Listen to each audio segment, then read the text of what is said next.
Back to espresso. Break के बाद हाजिर हो चुके हैं। अब बात करेंगे बहुत ही इंपॉर्टेंट टॉपिक की। आज दुनिया भर में हाइपरटेंशन डे मनाया जा रहा है। ब्लड प्रेशर के हवाले से अगर हम आपको बताएं तो पाकिस्तान में तकरीबन 52% आबादी ऐसी है जो हाइपरटेंशन का शिकार है, मगर उनमें से 42% ऐसे मुतासरीन हैं उनको ये इल्म ही नहीं होता कि वो इस खामोश कातिल का शिकार है। हम बात करें ओबियसली ब्लड प्रेशर की, हाई ब्लड प्रेशर की, जिससे इंसानों में मुख्तलिफ किस्म की बीमारियाँ जन्म लेती हैं, जिनमें दिल की बीमारियाँ हों, शुगर हो, जो डायबिटिक पेशेंट्स होते हैं या दीगर मामलात हैं, कैंसर, किडनी फेलियर, कैंसर समेत बहुत सारी बीमारियां शामिल है। पाकिस्तान में हर 20 में से 9 अफराद हाई ब्लड प्रेशर का शिकार हैं और आज पाकिस्तान समेत दुनिया भर में वर्ल्ड हाइपरटेंशन डे मनाया जा रहा है। इसी मुनासबत से हमारे गेस्ट हमें ज्वाइन कर चुके हैं। डॉक्टर जुनेद जफर हमारे साथ मौजूद हैं, कार्डियोलॉजिस्ट हैं, उनको हम खुशामदीद कहेंगे। बहुत शुक्रिया डॉक्टर साहब, थैंक यू सो मच। सबसे पहले तो हाइपरटेंशन के हवाले से हम एक स्टार्ट में आगाज़ में लोगों के अवेयरनेस के लिए कि बेसिकली जिस तरह से हमने अभी स्टैटिस्टिक्स भी देखे कि बहुत सारे लोगों को इसका इल्म ही नहीं होता, ये है क्या किस तरह से इस पर कंट्रोल हो सकता है या किस तरह के मामला? बहुत शुक्रिया, थैंक यू वेरी मच जी। और बहुत इम्पॉर्टेंट आपने इवेंट अरेंज किया है आज।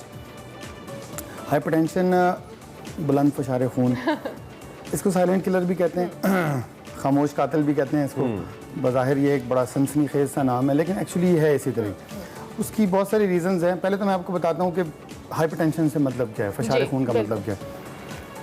हमारे जिस्म में जो खून सर्कुलेट कर रहा है मुख्तलिफ ऑर्गन्स को ब्लड सप्लाई देने के लिए, वो एक अल्लाह पाक ने एक सिस्टम बनाया है, एक प्रेशर के सिस्टम, जैसे एक मोटर होती है, जनरेट करती है प्रेशर और उसके बाद वो सर्कुलेशन होती है। अगर किसी वजह से ये प्रेशर बढ़ जाए तो उसको हाइपरटेंशन कहते हैं। ये वो टेंशन वाला मामला नहीं है जो हम रूटीन में कहते हैं कि मैं टेंशन हूँ तो मैं हाइपरटेंशन। ये एक मेडिकल टर्मिनोलॉजी है जो कि हाई ब्लड प्रेशर के साथ स्पेसिफाई कर दी गई है, डेडिकेटेड।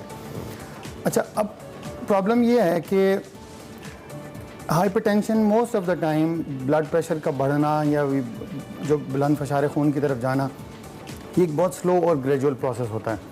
अच्छा, ये इतना स्लो और ग्रेजुअल प्रोसेस होता है कि इंसानी जिस्म उसके साथ अडॉप्ट करता चला जाता है, और जैसे जैसे वो अडॉप्ट करता चला जाता है, ब्लड प्रेशर बढ़ता जाता है, वैसे वैसे एक जो इंट्रिंसिक रिस्पॉन्स है किसी एबनॉर्मल फीलिंग की तरफ, वो ब्लंट होता चला जाता है। नतीजा ये निकलता है कि हमारे पास बहुत सारे मरीज़ ऐसे आते हैं जिनका ब्लड प्रेशर अलार्मिंगली हाई होता है, लेकिन वो दे आर ऑल कंफर्टेबल, उनको पता ही नहीं होता। इस वजह से इसको साइलेंट किलर कहा जाता है। एक रीडिंग्स जो है ना, एक कट ऑफ रीडिंग्स दे दी गई हैं कि अगर आपका blood pressure 120 millimetres of mercury, इसके 2 कंपोनेंट्स होते हैं, एक सिस्टोलिक है, एक डायस्टोलिक है। ऊपर वाला सिस्टोलिक है, नीचे वाले को डायस्टोलिक कहते हैं। अगर 120 से ज़्यादा है या आपका 80 से ज़्यादा है तो दैट इज़ एबनॉर्मल। अब उसके आगे मुख्तलिफ उसकी सेग्रीगेशंस कर दी गई हैं, स्टेज 1 है, स्टेज 2 है, एलिवेटेड है, लेकिन cut off value 120 over 80 millimetres मार के दी गई है कि 120 से ज़्यादा हो तो एबनॉर्मल होगा और 80 से ज़्यादा हो तो एबनॉर्मल होगा। अच्छा, इसमें एक तो ये आप इसको मापने के लिए कन्फ्यूजन है क्योंकि कुछ डिजिटल आले मौजूद है और उस से जो हमारे पास जो डिग्रीज आती हैं, कुछ लोग या कुछ डॉक्टर साहिबान उससे मुतमईन होते हैं और कुछ नहीं होते। एक तो ज़रा कन्फ्यूजन ये क्लियर करें कि क्या हम जो डिजिटल पैरामीटर्स हैं, ये जो इसको चेक करना है, उससे हम चेक कर सकते हैं, नंबर 1। नंबर 2, आप कहते हैं कि कुछ लोगों का जो ब्लड प्रेशर है वो अलार्मिंगली हाई होता है बट दे डोंट नो, तो क्या इसके कोई सिम्टम्स नहीं होते? देखिए, उसमें ये इंपॉर्टेंट सवाल आपने पूछा है। जो पहला सवाल है, पहले मैं उसकी तरफ आता हूँ कि जो डिजिटल और ये, अगर आप देखें जो वर्ल्ड हाइपरटेंशन डे 2022 मनाया जा रहा है, इसका लोगो भी यही है कि major your blood pressure accurately measure किया गया होगा, तो उसके बाद आप उस पर एक्ट करेंगे या जो भी आपने उसको करना है।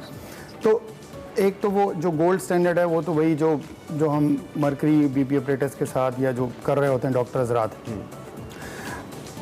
एक चूँकि डिजिटल दौर है, हर चीज़ को इजी कर दिया गया है और ये कॉन्सेप्ट बहुत रैपिडली स्प्रेड किया जा रहा है कम्युनिटी में। खुद स्प्रेड कर रहे हैं हम कि आप एम्बुलेटरी ब्लड प्रेशर मॉनिटर करें, आप डोमेस्टिक रीडिंग्स लें ब्लड प्रेशर की।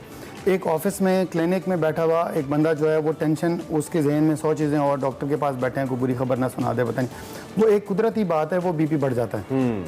इसको वाइट कोट हाइपरटेंशन भी कहते हैं। डॉक्टर जो कि वाइट कोट पहनते हैं, इसको काउंटर करने के लिए या इसको कम करने के लिए, मिटिगेट करने के लिए एक डोमेस्टिक ब्लड प्रेशर रीडिंग्स का कॉन्सेप्ट स्प्रेड किया जा रहा है। अब ये कि डोमेस्टिक से मुराद ये है कि हम अगर अपने घर में बैठ के ब्लड प्रेशर देख लें, जाहिर है वो बहुत हाईटेक सा हो जाता है अगर आप उससे मर्करी ऑपरेटर से करें। एक बंदे के लिए वो पॉसिबल भी नहीं है, जिसकी वजह से फिर ये डिजिटल ऑपरेटर्स जो हैं इनका कॉन्सेप्ट दिया गया।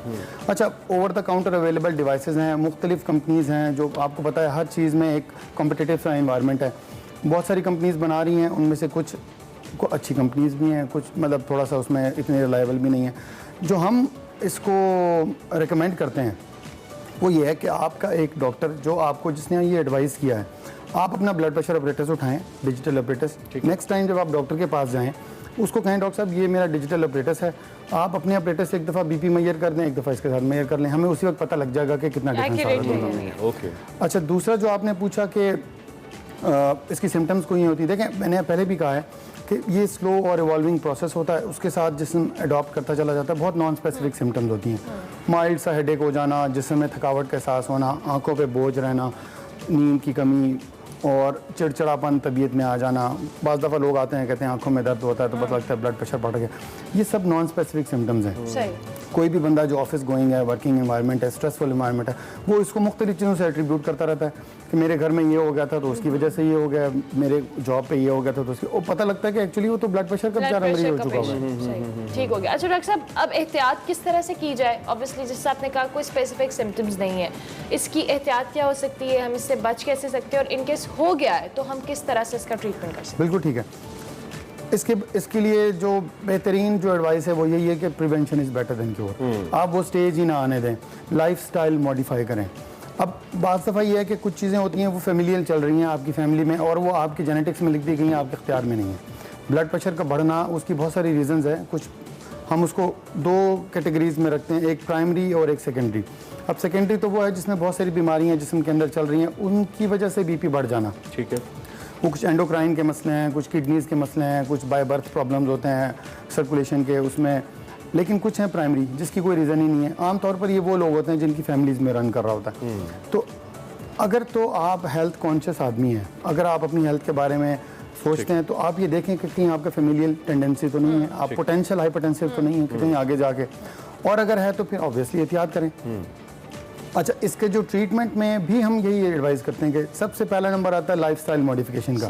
लाइफस्टाइल मॉडिफिकेशन शुरू होती है आपके घर से लेके आपकी जॉब तक और फिर वापस आने तक। ठीक है। अच्छा, वो क्या क्या बहुत मुश्किल काम नहीं है। ठीक है डॉक्टर साहब, टाइम हमारा खत्म, we have to go for a break. Thank you very much for your presence. बहुत ज़बरदस्त आपने बातें की। इंशाल्लाह किसी और नशिस्त में डिटेल्स पे बात करेंगे जी। डॉक्टर जुनैद जफर साहब हमारे साथ मौजूद थे। लाइफस्टाइल चेंज कीजिए। ब्रेक लेते हैं, ब्रेक के बाद।